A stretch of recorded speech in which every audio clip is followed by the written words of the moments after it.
Est-ce que vous voulez un exemple de guerre informationnelle rondement menée? Oui, s'il te plaît, des exemples. Allez, d'accord. En novembre dernier, on a pu voir Géraldine Vossner, comme d'habitude, s'attaquer au dogmatisme écolo qui tuerait la filière noisette et défendre l'acétamipride, un néonicotinoïde interdit en France pour sa toxicité sur les abeilles. Typiquement, les noisettes, le troisième exportateur, le fournisseur de la France, c'est l'Italie.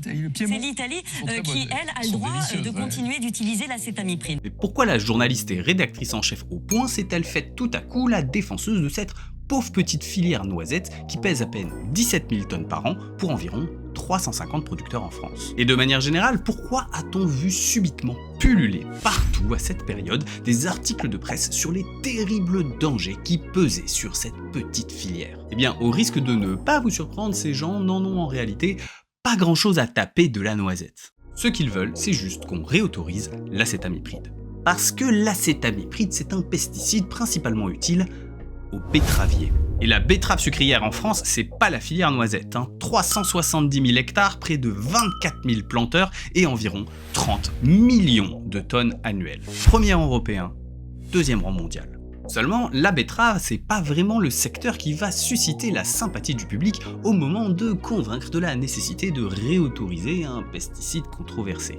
Poids lourd de l'agro-industrie, la betterave sert surtout à alimenter en sucre et en éthanol les grandes filières agrochimiques. Mais c'est aussi un des plus gros consommateurs et donc un des plus gros pollueurs en termes de pesticides.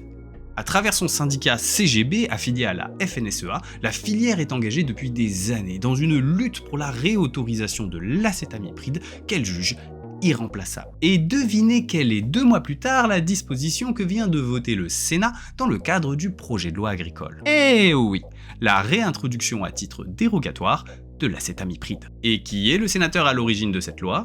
Eh bien c'est Laurent Duplomb, sénateur Les Républicains de Haute-Loire et ancien membre de la FNSEA. Les choses sont quand même bien faites.